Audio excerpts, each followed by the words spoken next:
Welcome to சந்தா சமையல். நம்ம இன்றைக்கி காலிஃப்ளவர் பாப்கார்ன் எப்படி செய்கிறது பார்க்கலாம். ஸ்மால் சைஸ் காலிஃப்ளவர் ஒன்று கட் பண்ணி எடுத்திருக்கேன். சூடான தண்ணியில் அரை டீஸ்பூன் மஞ்சத்தூள் சேர்த்துக்கலாம். உப்பு சேர்த்துக்கலாம். காலிஃப்ளவர் வாஷ் பண்ணி எடுத்திருக்கேன், சேர்த்துக்கலாம்.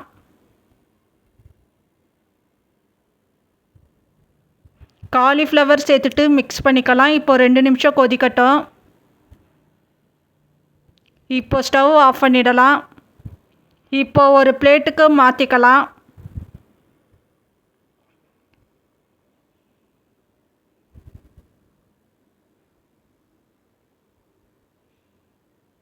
இப்போ பிளேட்டுக்கு மாற்றிருக்கேன், ஆறட்டும்.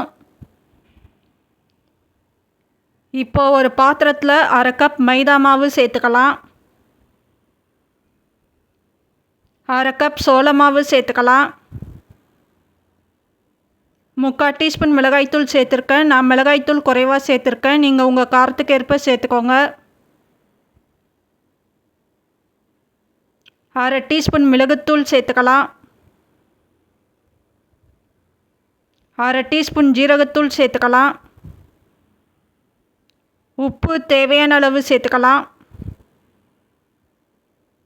1 டீஸ்பூன் இஞ்சி பூண்டு விழுது சேர்த்துக்கலாம். இப்போ நல்லா மிக்ஸ் பண்ணி எடுத்துக்கலாம்.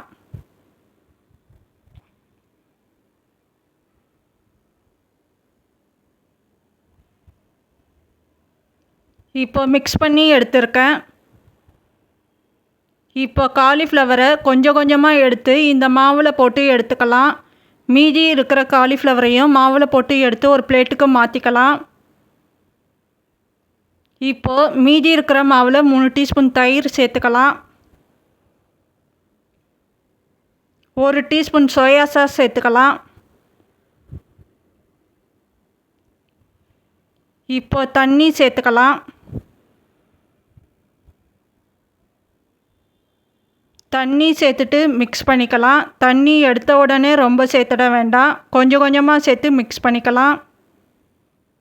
இன்னும் கூட தண்ணி சேர்த்து மிக்ஸ் பண்ணிக்கலாம். இப்போ மிக்ஸ் பண்ணி எடுத்துருக்கேன். இப்போ காலிஃப்ளவரை இந்த மாவில் மிக்ஸ் பண்ணி எடுத்துக்கலாம். கொஞ்சம் கொஞ்சமாக காலிஃப்ளவரை சேர்த்து கூட மிக்ஸ் பண்ணி எடுத்துக்கலாம். இப்போ பிரெட் தூளில் ஸ்ப்ரெட் பண்ணி எடுத்துக்கலாம். இப்போ இதை ஒரு பிளேட்டுக்கு மாற்றிக்கலாம். இப்போ ஒரு பிளேட்டில் ரெடி பண்ணி வச்சுருக்கேன். எண்ணெய் சூடானதோ காலிஃப்ளவரை சேர்த்துக்கலாம்.